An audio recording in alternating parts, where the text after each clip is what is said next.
Hey, Cal here, and this week I've been on a kick where I've been talking a lot about rental properties and the expenses that come with owning them, and more importantly, how you can analyze a deal, a potential rental property deal, ahead of time to make sure that the amount of rent covers all of your expenses and still leaves you with monthly cash flow or monthly profit afterwards, okay?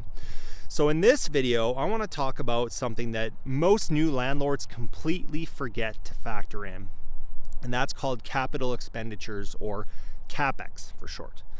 So what those are, or what CAPEX is all of those big items, those big expensive items that eventually are going to break, that you're eventually going to have to replace when you own that rental property long enough, okay? So CAPEX items could be foundation, it could be the roof, it could be a furnace, a water heater, the AC, all of those really expensive things that you hope never break, but you know eventually will. You're gonna have to start putting money aside for those right from day one. From the first rental check you get, the rental income you get, you need to be putting money aside to cover those costs, or you're gonna be in for a world of pain if you now have to go and buy a brand new AC and you don't have the money in your bank to pay for it, right? As the landlord, you have to be able to pay for that expense, right? Or your tenant's gonna leave you.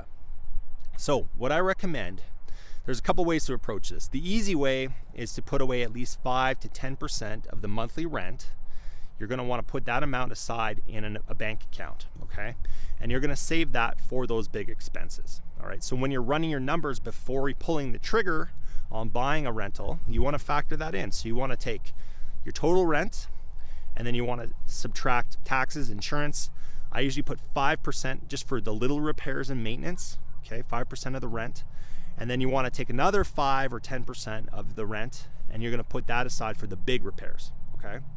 Now another way to do it, which is a little bit more specific, if you're kind of a number cruncher kind of person, I would get a property inspection report and check the age of the roof, the age of the water heater, the age of the furnace, the age of the AC, and figure out how old they are, number one, and then how much expected life would be left on those big ticket items, okay?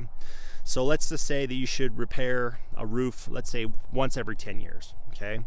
Well, if that roof is already 5 years old, then you know that in about 5 years, you're probably gonna have to put a new roof on, okay? So then you may wanna get a quote or two from a roofing company, and let's say that the roof costs 10 grand to put on a new roof, okay? Well, you know in 5 years, you're gonna have $10,000 saved up to put a new roof on your rental property. So then you can divide that by 60, right? Because 5 years, 12 months, that's 60 rental payments that you're gonna have coming in, and you wanna be able to put aside enough money from each rental check so that by 5 years time, you're gonna have that amount of money saved up so you can replace the roof, okay?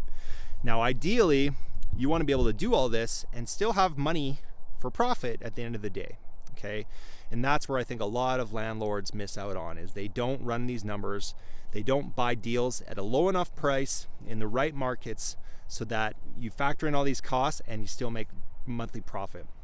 And I think if that's the case, if your market doesn't allow you to buy properties where these numbers make sense, where you can put away money for a new roof, put away money for a new furnace, then you may need to switch markets to a place where those numbers actually do make sense. So don't forget about CAPEX. These things are painful if you have to pay for them out of pocket, so it's better to prepare before you even buy the property. Hope that helps. I'm Cal Ewing. We'll talk to you soon.